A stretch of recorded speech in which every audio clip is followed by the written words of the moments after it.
Welcome back to Sip and Talk, all you Sip and Talkers out there. Good morning, good afternoon, or good evening, regardless of what time zone you're tuning in from today. Hey, everyone. It is really great to be back with you all. And I have to say, the sheer volume of information today is just insane. Oh, it's completely insane. And, well, before we jump into today's combo platter, I need to bring something up. After our last deep dive on the Minsky moment and the whole AI bubble, my direct messages were just absolutely blowing up. Oh, yeah, mine too. I got so many of those. Right. Half our listeners were asking if we were just crying wolf. People were practically asking if they needed to liquidate their 401ks and run for the hills. Yeah, let's take a collective breath here, everybody. We are not doomsday preppers. We are just observers. Exactly. Mentioning a Minsky moment isn't meant to scare you. It's really just a reminder that when the market starts thinking, that this time is magically different and risk is gone, that is usually when the structural fragility is at its absolute worst. Mm-hmm. We just want you to have a healthy dose of sober paranoia. Sober paranoia. I love that. We want you awake, not panicking. But honestly, I don't think either of us expected the real world to be this much crazier than our theoretical models this week. Not at all. We have a really packed agenda today. And honestly, the news cycle over the last few days feels less like geopolitics and more like a massive, big-budget Hollywood blockbuster unfolding right in front of us. It truly does. I mean, the sheer scale and speed of world events right now are just staggering. Yeah. We are looking at historical firsts, sudden geopolitical shifts, and, economic reverberations happening simultaneously across different continents. Right. It is a lot to process, even for seasoned analysts. Let's just jump right into it. I mean, look at the headlines coming out of the Indian Ocean. Yeah. An American submarine sank an Iranian warship using a torpedo. Which is wild. It's insane. That is the first time a U.S. submarine has sunk an enemy surface vessel with a torpedo since World War II. And then you have Defense Secretary Pete Hegseth standing at a podium just telling the world that the adversary's military capabilities are completely evaporating by the hour. Right. He flat out said they are toast. It sounds like something out of a movie script, but it's happening right now. It is an entirely unprecedented projection of conventional power. Yeah. On the surface, the headlines are completely dominated by the Middle East, right? Yeah, it's all about the U.S. and Israel launching Operation Epic Fury. And the immediate tactical objective there is clearly to dismantle Iranian military capabilities. Right. But to really grasp the significance of this moment, we have to look past that immediate blast radius. Exactly. The real story and the mission of our Sip and Talk today is about the ripple effect. Yeah. We're analyzing this through a very specific lens. Which is? Shock and awe. What Beijing learns from Iran's fall. That is the ultimate core question we need to answer today. If the U.S. military can systematically dismantle a nation's entire defense infrastructure in a matter of days, literally turning their radar arrays, missile silos, and naval vessels into scrap metal. Right, into scrap. What kind of message does that send to Beijing? Yeah. Especially when you consider the ongoing tensions surrounding Taiwan. Is this the ultimate deterrent? Or does this massive display of force accidentally hand China a strategic advantage? To understand the message being sent, we have to examine the actual data from the ground. The metrics coming out of the Pentagon briefings regarding Operation Epic Fury are they're staggering. They really are. We are talking about the first 100 hours of the campaign. In just 4 days, the U.S. and Israel achieved uncontested airspace over Iran. Uncontested airspace is a massive deal. For our listeners, that doesn't just mean winning a few dogfights in the sky. No, not at all. That means the entire integrated air defense network, the surface-to-air missiles, the early warning radars, it has all been blinded or destroyed. The coalition can basically fly bombers and observation drones anywhere they want at any time without facing any credible threat. Exactly. And that level of dominance is rare against a fortified adversary. The numbers really back up how thoroughly that network was dismantled. All the numbers, yeah. In those first 100 hours, over 2,000 separate targets were hit. The Pentagon reported that theater ballistic missile launches by the adversary dropped by 86%. Wow. And their capacity to launch one-way attack drones was crippled, dropping by 73%. And we should clarify what theater ballistic missiles actually are for you guys listening. We aren't talking about intercontinental ballistic missiles that cross oceans. Right, no. Theater ballistic missiles are designed for regional strikes.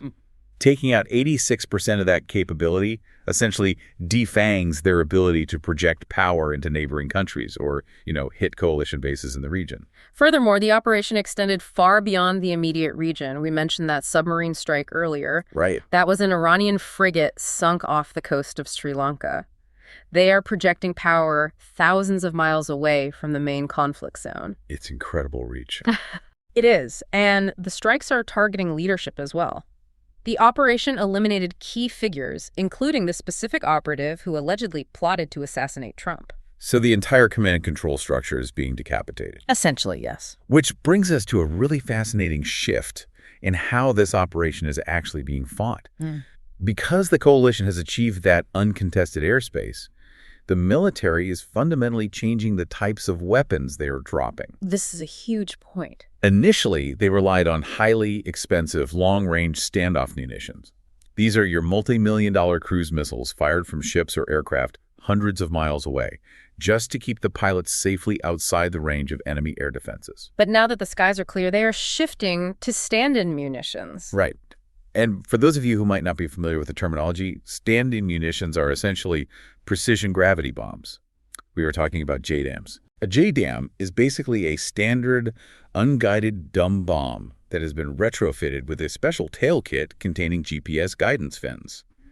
Instead of firing a $2 million missile from 300 miles away, a bomber can fly directly over the target and drop a $30,000 JDAM. Which is a massive cost saving. Exactly. It saves a massive amount of money and allows for continuous, relentless pressure. The economics of warfare are just as crucial as the tactics. And speaking of the broader picture, we have to look at the political context back home in the U.S.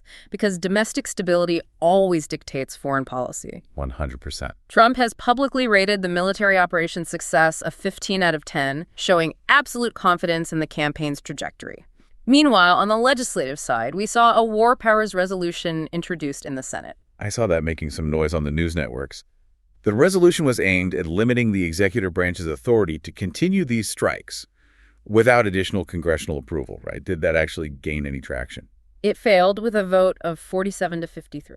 Okay, so pretty close. It was. There are certainly factions in Congress voicing concerns about the lack of a clearly defined endgame and the historical risk of getting bogged down in endless Middle Eastern conflicts. However, the majority of the Senate is currently unwilling to block the military action.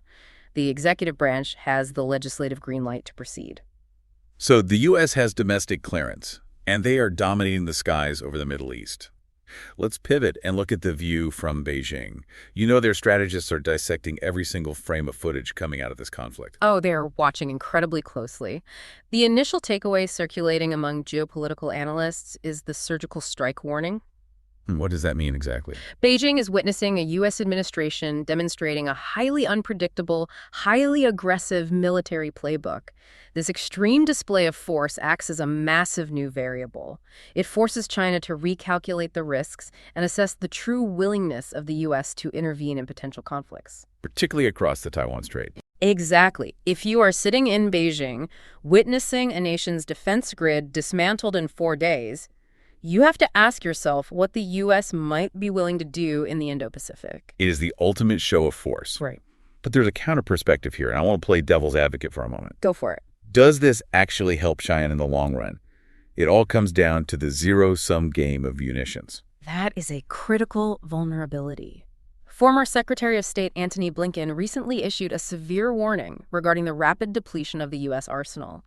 High-intensity conflicts burn through precision-guided weapons at an incredible rate. This is exactly what we were just talking about with the economics of war.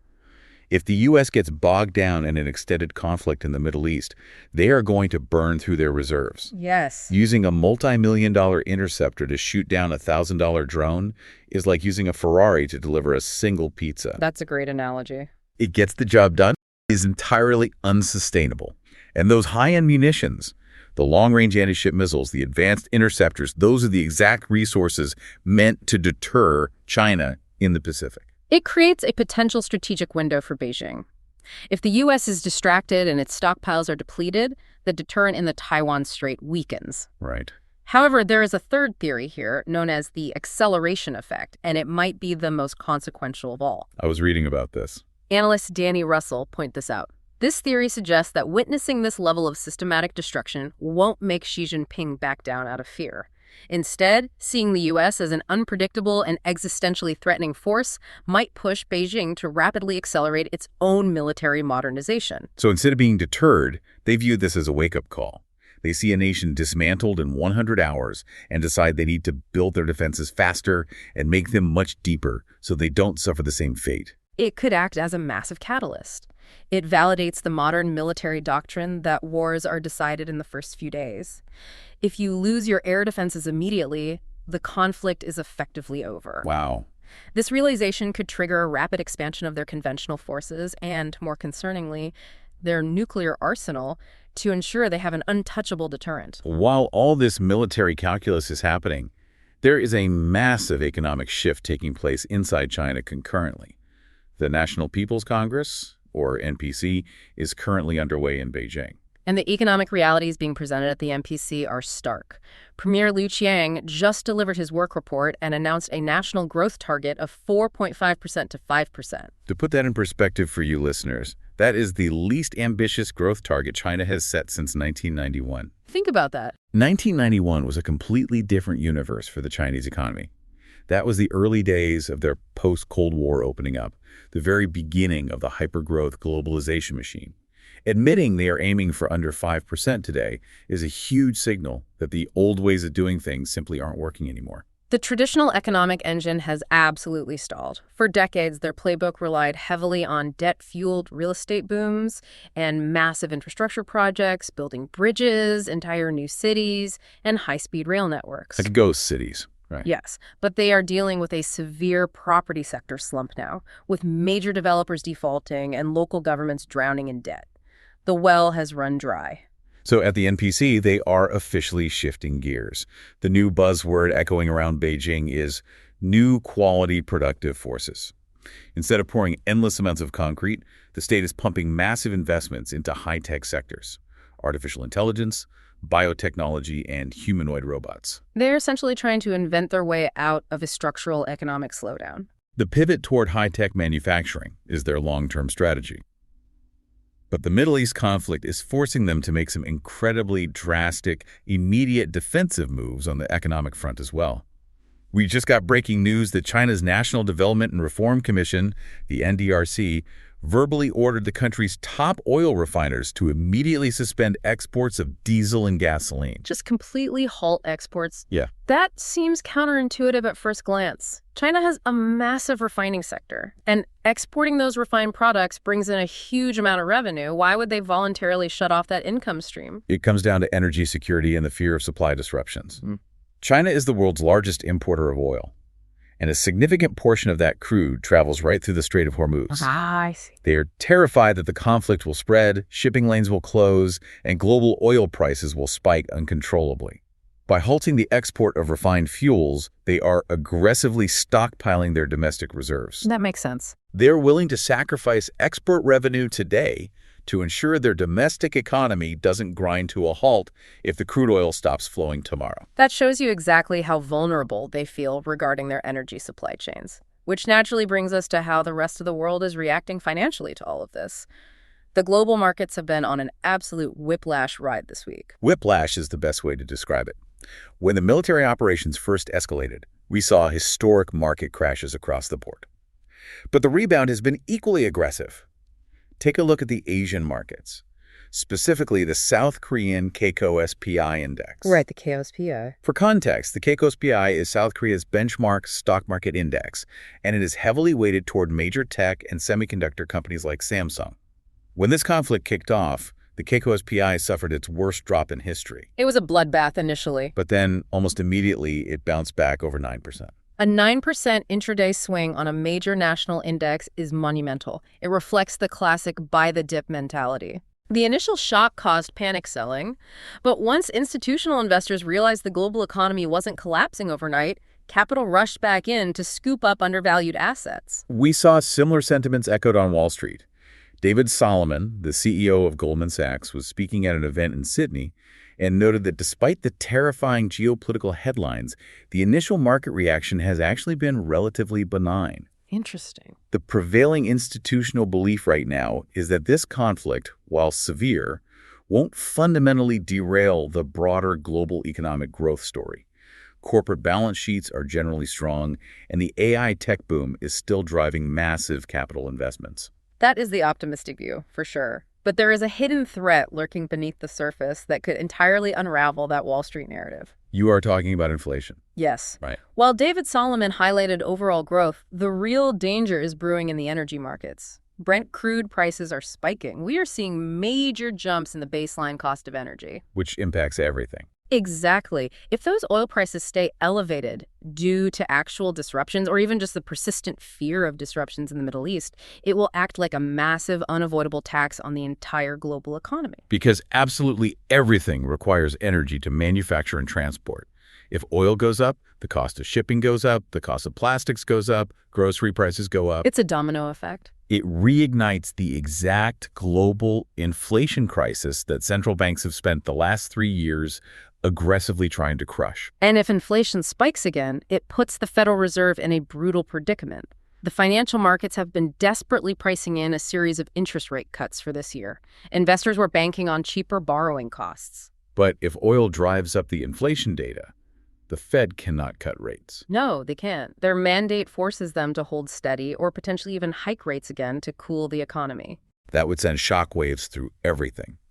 Mortgage rates would stay high, corporate borrowing would become more expensive, and consumer spending would contract. It is remarkable to trace the line from a torpedo fired in the Indian Ocean directly to the mortgage rates a family might face in Ohio. It perfectly illustrates the intense, interconnected fragility of the modern globalized system. A show of overwhelming military force can establish dominance in one specific geographic arena, but it simultaneously exposes vulnerabilities in supply chains, energy dependencies, and inflation targets worldwide. Let's bring all of this together. The core theme of our Sip and Talk today is undeniable. Military might in the Middle East is instantly rewriting economic policies in Beijing and trading algorithms in New York. We are watching a 100-hour military operation fundamentally alter the geopolitical chessboard.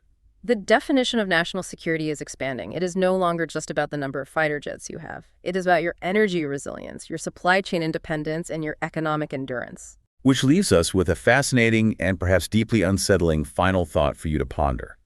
We have spent the last several decades living in a geopolitical era defined by proxy wars. Right. Superpowers have consistently funded, armed, and directed smaller proxy states to fight their battles, creating a buffer zone that prevents direct, catastrophic confrontation between nuclear nations.